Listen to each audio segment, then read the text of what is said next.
Hello and welcome to another edition of Mormon Stories podcast. I'm John Dillon, your host. It is currently February 22nd, 2016, and I am very excited to have with us Elizabeth Grimshaw. Today's episode is probably going to be a relatively brief episode. It's basically providing kind of an update on the situation with the LDS Church in Salt Lake City, Utah. Elizabeth Grimshaw reached out to me recently, and we're going to get into her story. But just to give you a quick summary, Elizabeth she identifies as lesbian. Is that right, Elizabeth? That's correct. And you're legally married, right? We are, yes. You've been married for how long? We have been legally married since for 8 years. Okay, so she's been legally married for 8 years, and even though she hasn't been attending her local ward, hasn't really been connected with the church in a while. She recently was contacted by her bishop, sort of out of the blue, and told that I believe that she needed to either leave your wife or be excommunicated. Is that kind of? That's what he said, yes. Yeah. So we're just going to dive into that story because I think if there's a headline for this story, it's sort of like LDS Church, opens hunting season on gay and lesbian married members. And we just want to document Elizabeth's experience to let other gay and lesbian married Mormons know that apparently they should be looking to hear from their bishop or stake president soon. Does that sound right, Elizabeth? Yes, and I have reached out to other members or other priesthood members that have said that that's not official doctrine of the church. They have said that it's a rogue bishop, but I don't know where else he's getting it other than official mandate by the church. So no. I mean, recently, many of our listeners will know that in November, the church came out with a policy change, correct, basically declaring all same-sex married members apostates. Yeah. So I mean. correct. I don't know if it's rogue or not, but let's get into your story. So just tell us briefly, were you raised LDS?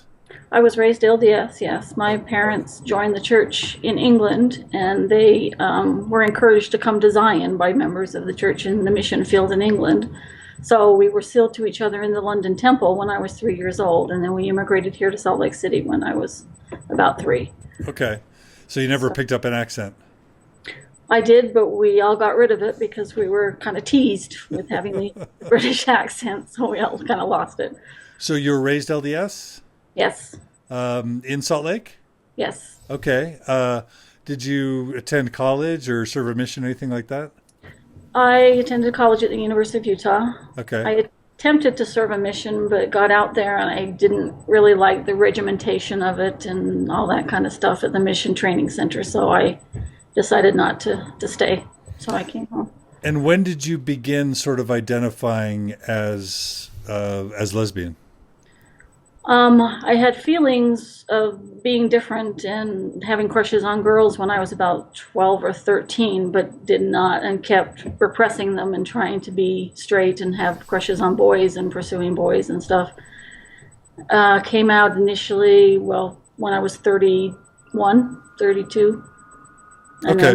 Then, so you weren't married, you didn't try marrying a man at first or anything like that? No, I had boyfriends, but... Okay. So you came out in your early 30s. And at what point did you get married? Got married. Dates elude me. So we just celebrated our 10-year commitment ceremony because we had a 10-year commitment ceremony. So that was 2006. And then we got married in 2008. Okay. Well, I'm 55 now. Okay. So. Now, when you sort of started dating women in your early 30s, did you leave the church at that point or stop attending? Yeah, because I knew how they felt about gays, and I was too ashamed at that point to go, and I knew that I was not welcome. So from your early 30s on, you haven't been active in the church?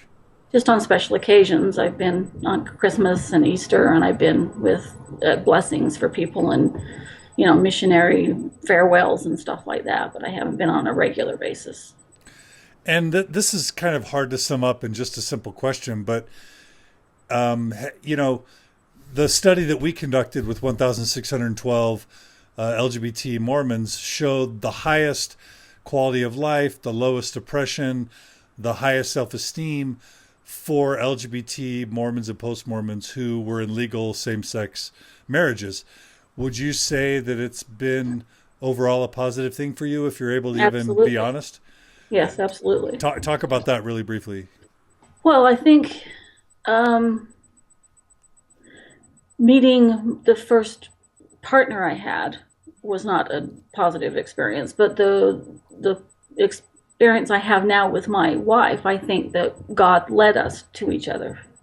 She's atheist, so she doesn't buy that. Okay. But I do, because some of the things that I asked for when I prayed about meeting someone is absolutely dead on with what I asked for. And I believe that she has been led to me. And I am so happy, and I said I just freed, and I just this is the life that I wanted for myself. And just this is going to probably sound too simple or basic or obvious, but for you, what are the benefits of being legally same-sex married in terms of your happiness and well-being?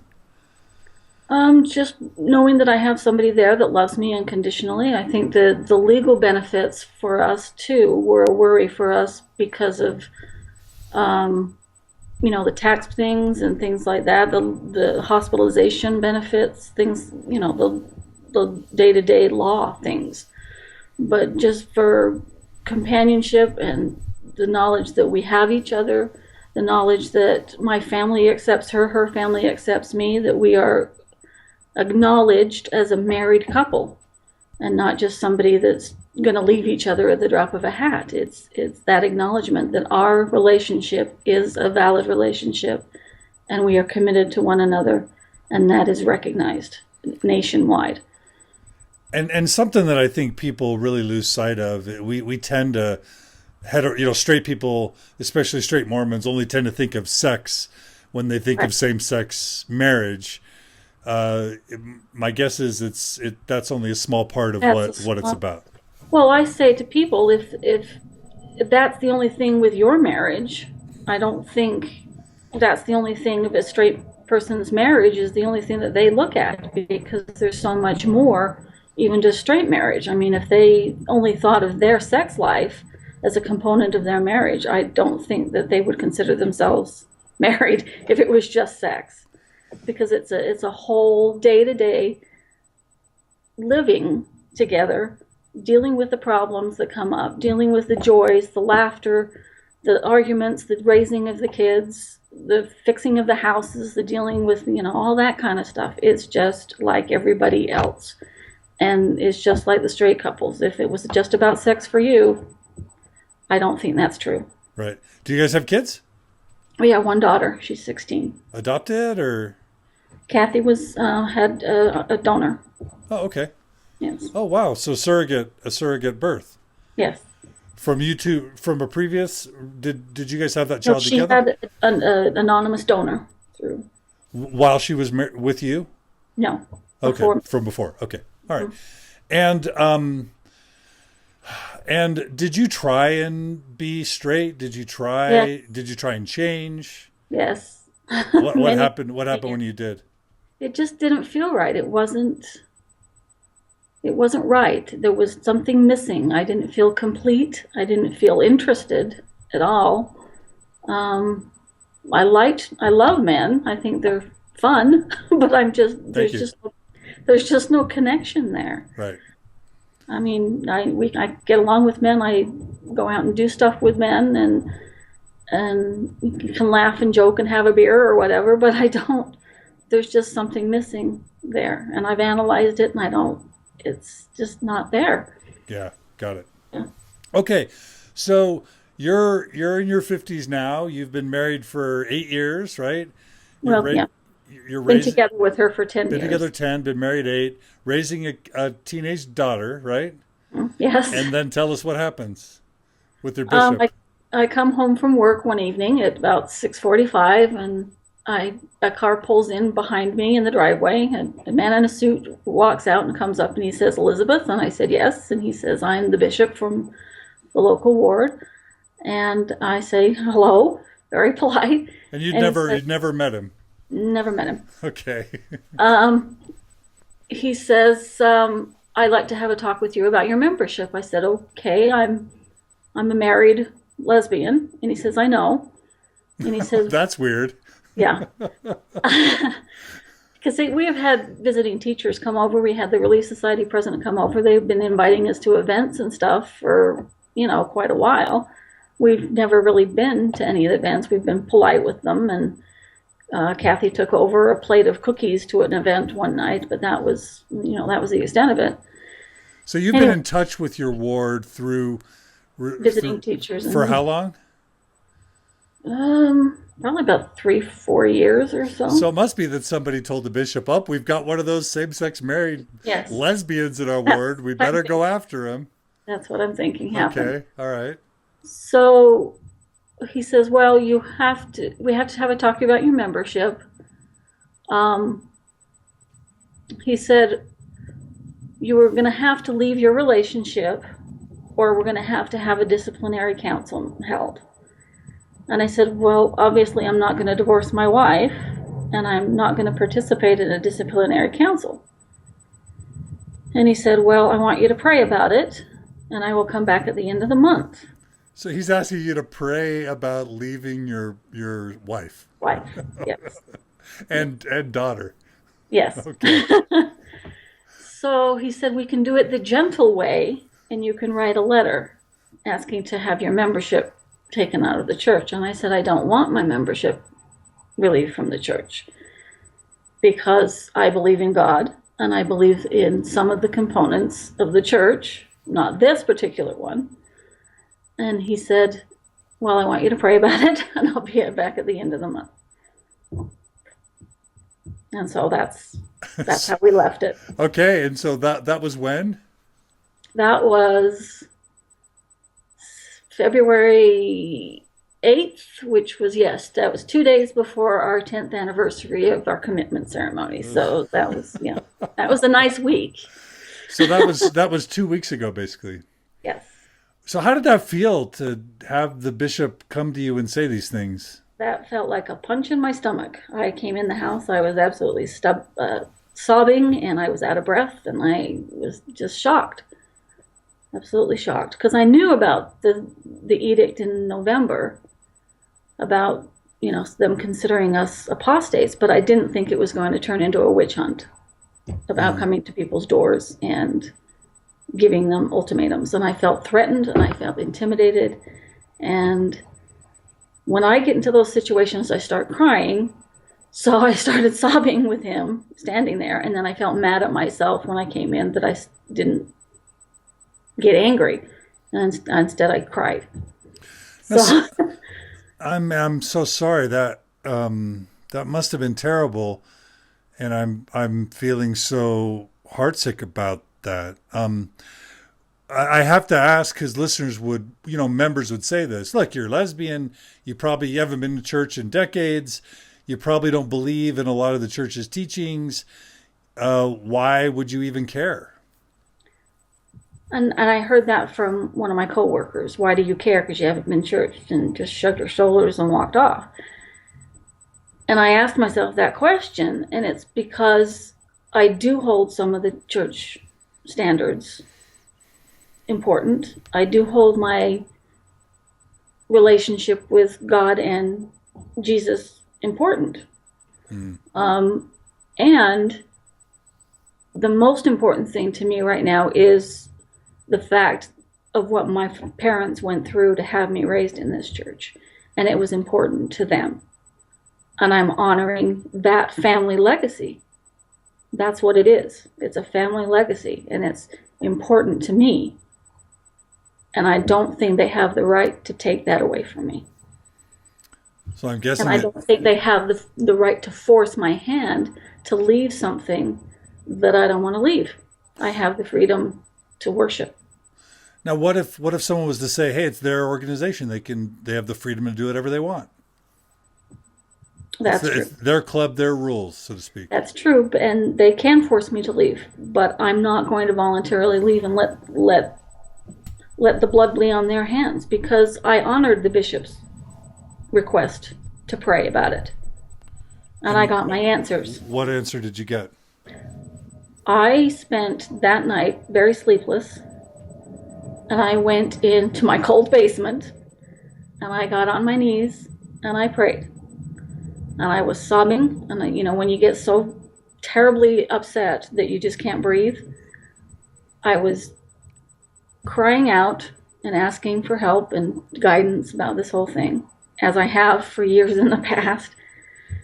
And instantly my sobbing stopped and quieted down, and I got this warm feeling, and it felt like arms were holding me. And I heard, "I love you, and forgive them, for they know not what they do." Mm. And that, to me, was my answer. Wow, what a great experience.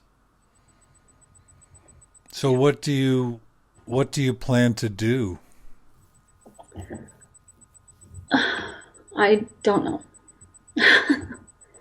I'm sure it's inevitable that I'll get the letter for the disciplinary council. I talked to Kate Kendall, which is the National Center for Lesbian Rights, and she checked with some people, and my brother, who's a member of the church, checked with some people that are, members of the church and are in stake presidents and things like that, and they said that it's not an official directive coming from the headquarters saying that they're going to people's houses and giving them this ultimatum. And that's where I'm saying that they might be just a bishop taking upon himself that he feels that that's what he needs to do for his records at his ward. So she told me to kind of be the best defense as an offense, to write a letter to say that I've checked with other officials and they're saying that this is not official way of handling this. And if you don't stop, then I'll contact the general authorities and see what they say. So I walked over to the church yesterday, to the bishop, and handed him a note that said that, and also outlined what my prayer was, and I handed that to the bishop yesterday. So I don't know where that's going to go from here. If there are church leaders that happen to listen to this podcast, what would you ask them to do? What do you want? What would you like to have happen? To be left alone. I mean, I understand that it's their church, that they've got certain guidelines that they believe in, and I understand that they believe that it's apostasy, and that's fine. In their eyes, if they think I'm apostate, that's fine, but don't come after people. Don't come after people in the door, to their door, and give them ultimatums and threaten. My concern is, too, for people who don't have the support system that I have, who don't feel as secure in their relationship, who don't have the capacity to deal with this, that instead of going into the basement and praying, they go in the basement and they kill themselves, they hang themselves, they hurt themselves. That's what I'm afraid of. Is they get back into the shame and the guilt, and they hurt themselves. That's what I'm afraid of. Were there times in your life where you were driven to that point? Where you felt driven to that point? Yes. In my 20s. What helped you get through that?